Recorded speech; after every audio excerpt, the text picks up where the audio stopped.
Sabrina. Hi. Welcome to the Future of Fashion podcast. Thank It's you such for a having pleasure me. to have to have us with you. How was your journey, by the way? It was good. I came all the way from Vienna. But I felt like most of the time was like very smooth traveling. It was just a little hassle to find my way out of the subway, but other than that, it was a good travel. Wonderful. Yeah. We're so happy to have you here with us Me today, too. and we can't wait to see your collection. Thank Can you you. tell us more about it? Okay, so I'm Sabrina. So I have a brand named Saborka, which is a vegan bag brand. And I make everything from start to finish in my own studio. So everything is made by me. And the products that I brought are some of my best sellers that I've had continuously. So like because of the way that I approach sustainability and fashion is also that there's not necessarily like collection based, but it's more of like what materials are currently available because I work with a lot of dead stock material, and that's whatever I have. I am finding that and using that to make bags and get inspired from that as well. You actually read my mind because you used the words inspired. Yeah. If I may take you back Yes. from your beginning of your journey, Mhm. what made you feel inspired to actually create Saborka and to think about actually a brand collection and Yeah. the materials?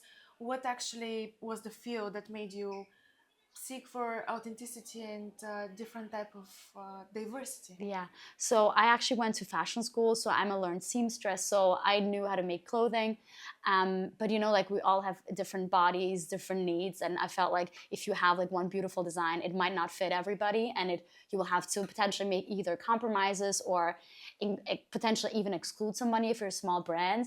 And when I first started, I was desperately looking for handmade vegan bags that were made in Austria because I didn't want to buy anything from like a fast fashion company where I knew that they're not gonna get paid properly.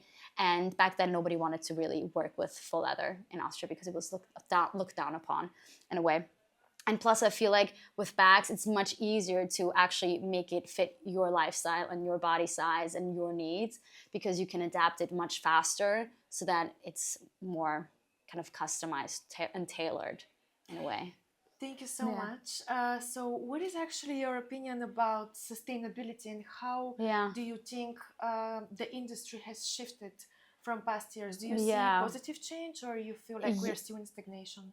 I've seen a positive change because when I started in 2016, and for me, like sustainability wasn't even a word that I knew. Like I knew a bunch of like fashion brands that were working with like alternative materials, but a lot of them looked very alternative. So they didn't really like target a broader audience. And I feel like that's also what's necessary. Like if you trying to like reach a broader audience, you need to make sure that you're creating products that are not just too niche, but also you can reach other people.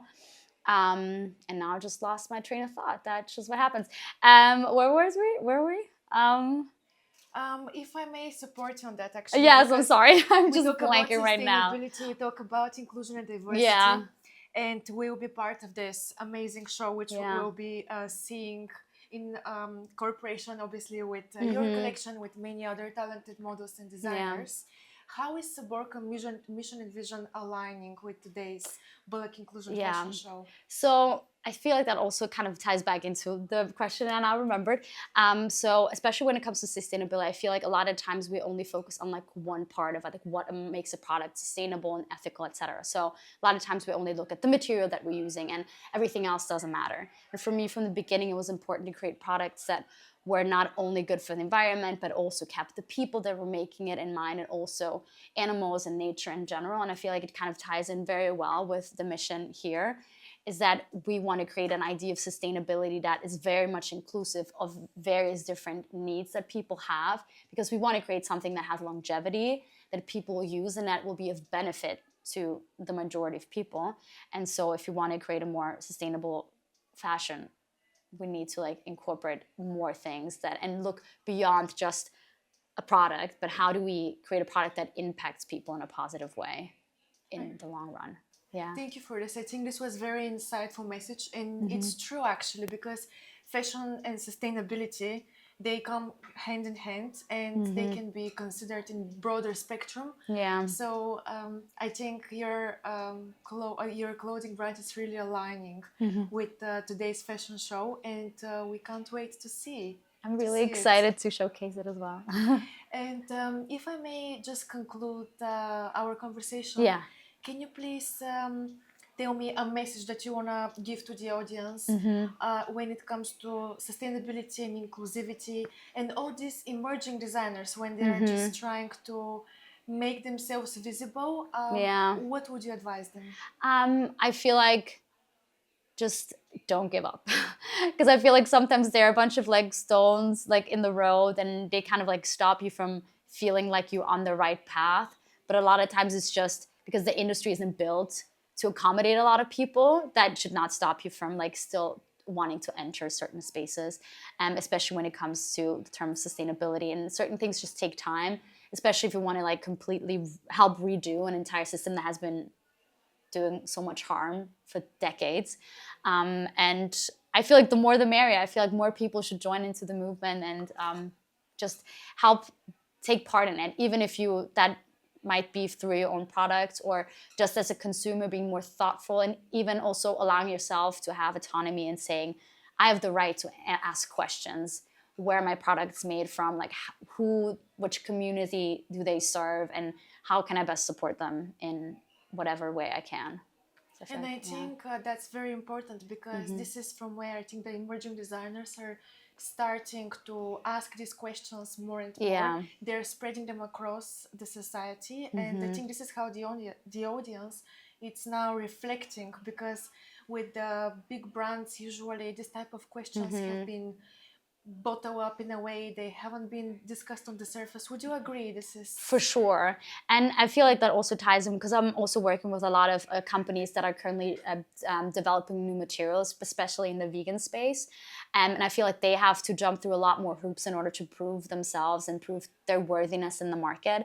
And for example, leather business, they have like such a high status, nobody even questions where the leather comes from, how it is tanned and stuff like that. And I feel like that's the same for like very established fashion houses. People just take it for granted. They don't have to prove themselves anymore, which makes them also complicit in not feeling the desire or urge to change what they're doing because it just has worked for them so long. So I feel like that's probably one thing that is probably most striking. Sabrina, your collection is fantastic. Can you please tell us more about it? I know that you have prepared a couple of I've brought two bags for your actually with collection. me to this little podcast studio. So this is my all-time favorite. This is why I brought it. It's like one of my favorite materials. All my bags are, by the way, made from dead stock materials, so depending on how much I find. So dead stock material is basically what you find leftovers from larger companies, whether that's like furniture houses or other fashion places. And this, for example, is my current favorite because it's like it has two colors, and that also kind of illustrates the beauty of like how you can use materials much better. Like this seam, like it's a design detail, but technically we could add a lot more seams in order to make sure that we can use fabric that's pieces that are much smaller in order to make sure that we're using up more of the fabric that we have.